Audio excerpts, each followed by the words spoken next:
ശ്രീ വിജി തമ്പി. വളരെ ഗൗരവമുള്ള വാർത്തയാണ് ഈ ഘട്ടത്തിൽ നമ്മൾ പ്രേക്ഷകരിലേക്ക് എത്തിക്കുന്നത്. അതായത് ഈ എ പത്മകുമാർ, നമുക്കറിയാം, യുവതീ പ്രവേശനം ഉൾപ്പെടെ നടക്കുന്ന സമയത്ത് ദേവസ്വം ബോർഡിന്റെ അധ്യക്ഷനായിരുന്ന വ്യക്തിയാണ്. ഇദ്ദേഹം കഴിഞ്ഞ കുറച്ച് ദിവസങ്ങളായി ആറന്മുളയിൽ തന്റെ വസതിയിൽ മാധ്യമങ്ങളെ കാണുന്നുണ്ട്. ഈ കാണുന്ന സമയത്തൊക്കെ പറയുന്നത് ഈ കട്ടിളപ്പാളയിൽ ഇളക്കി മാറ്റിയ സംഭവമാണെങ്കിലും ദ്വാരപാലക ശില്പത്തിൽ നിന്നും ഈ സ്വർണ്ണപ്പാളികൾ മാഞ്ഞുപോയ സംഭവമാണെങ്കിലും ഇതിലൊന്നും തനിക്ക് പങ്കില്ല എന്ന് വിശദീകരിച്ചിരുന്ന പത്മകുമാറിനെ ഇനി അങ്ങനെ പറയാൻ സാധിക്കത്തില്ല. കാരണം അതിൻ്റെ കൃത്യമായ രേഖകൾ നമ്മൾ ഈ ഘട്ടത്തിൽ പ്രേക്ഷകരിലേക്ക് എത്തിക്കുകയാണ്. അതായത് Thiruvithamkoor Cochin religious institution act പ്രകാരം ഈ സെക്രട്ടറി ഒപ്പിടുന്നതെല്ലാം പ്രസിഡന്റിന്റെ അറിവോട് കൂടിയാണ് എന്ന് മനസ്സിലാക്കാൻ കഴിയുന്നു.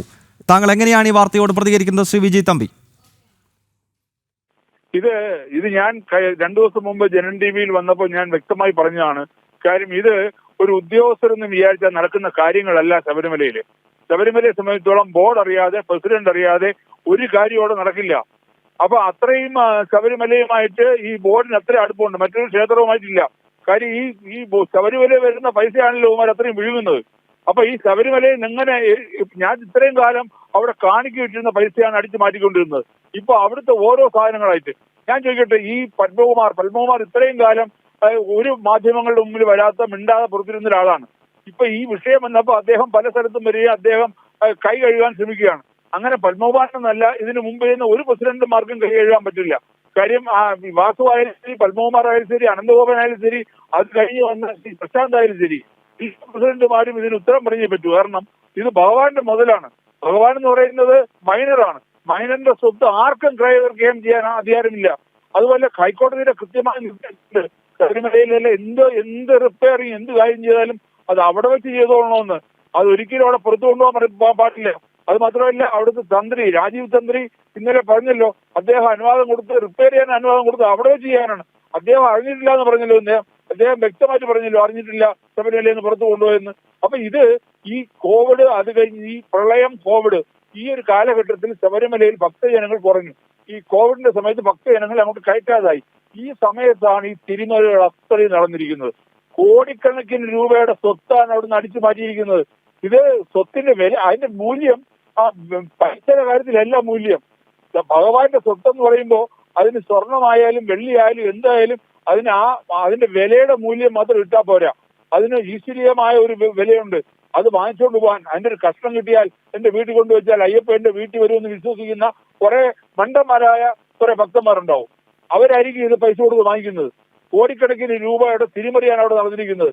ശ്രീ പത്മകുമാറിന്റെ കാലത്ത്, അദ്ദേഹമാണെന്നാണ് ഞാൻ വിശ്വസിക്കുന്നത്, അദ്ദേഹത്തിന്റെ കാലത്താണ് അവിടെ പൗരാണികമായി ഭഗവാനെ ഭസ്മാഭിഷേകത്തിനായി ഇരുത്തുമ്പോൾ അദ്ദേഹത്തിന്റെ കയ്യിലൊരു, ഭഗവാന്റെ കയ്യിലേക്ക് ഒരു യോഗദണ്ഡ് കൊടുക്കും. വെള്ളി കെട്ടിയ ചൂരലാണ് യോഗദണ്ഡ്. കാലങ്ങളായി, എത്രയോ കാലങ്ങളായി അതവിടെ ഉണ്ടായിരുന്നതാണ്. അതിനെയാണ് ശ്രീ പത്മകുമാർ എടുത്തുകൊണ്ട് പോയെന്നാണ് പറയുന്നതാണ്. എനിക്ക് വ്യക്തമായ തെളിവേണ്ടിയില്ല. അപ്പൊ ആ പത്മകുമാർ കൊണ്ടുപോയി അദ്ദേഹത്തിന്റെ മകൻ എന്തോ ജോലി കിട്ടിയോ എന്തോ സംഭവം ചെയ്തപ്പോ അദ്ദേഹത്തിന്റെ ഒരു വഴിപാടായിട്ട് ആ യോഗദണ്ഡിൽ വെള്ളി മാറ്റി സ്വർണം കെട്ടി പത്മകുമാർ തിരിച്ചു സമർപ്പിച്ചു എന്നാണ് പറയുന്നത്.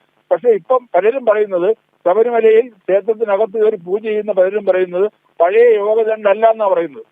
അപ്പൊ അത് അന്വേഷിക്കണം, കാർബൺ ടെസ്റ്റ് നടത്തണം, ശാസ്ത്രീയമായി നോക്കണം. ഈ യോഗദണ്ഡ്, ഇപ്പോഴുള്ള യോഗദണ്ഡ് ഇത്രയും പൗരാണികമായതാണോ, അതോ ഈ 2019 തൊട്ട് 6 വർഷത്തെ പഴക്കമേ അതിനുള്ളൂ എന്നുള്ളത് നോക്കണം.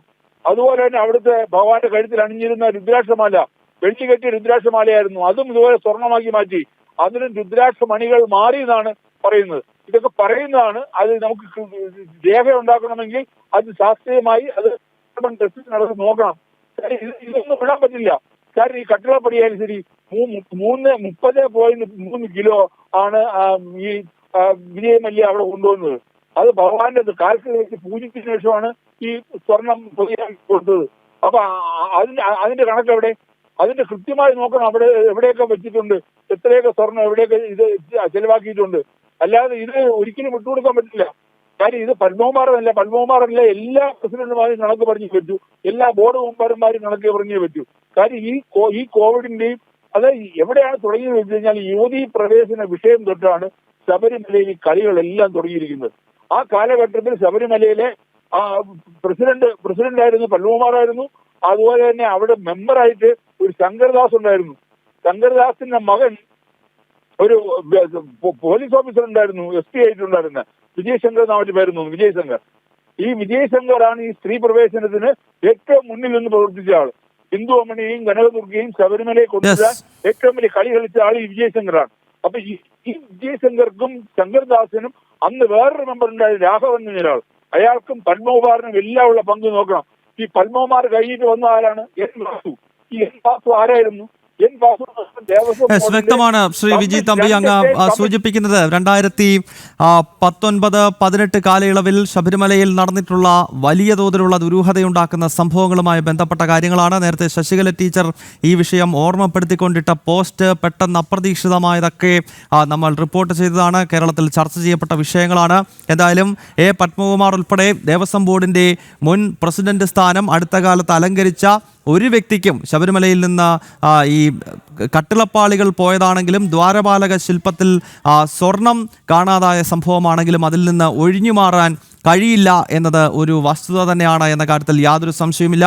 ദേവസ്വം ബോർഡിന്റെ മുൻ പ്രസിഡന്റുമാർ മുഴുവൻ തങ്ങളുടെ കാലഘട്ടങ്ങളിൽ ദുരൂഹ പ്രവർത്തനങ്ങളൊന്നും തന്നെ നടന്നില്ല എന്ന വിശദീകരണം നൽകുവാനാണ് കഴിഞ്ഞ കുറേ നാളുകളായി ശ്രമിച്ചുകൊണ്ടിരിക്കുന്നത്. പക്ഷേ അത്തരം വിശദീകരണങ്ങൾ പൊളിയുന്ന തെളിവുകൾ കൃത്യമായിട്ട് തന്നെ പ്രേക്ഷകരിലേക്ക് എത്തിക്കുകയാണ് ജനം TV.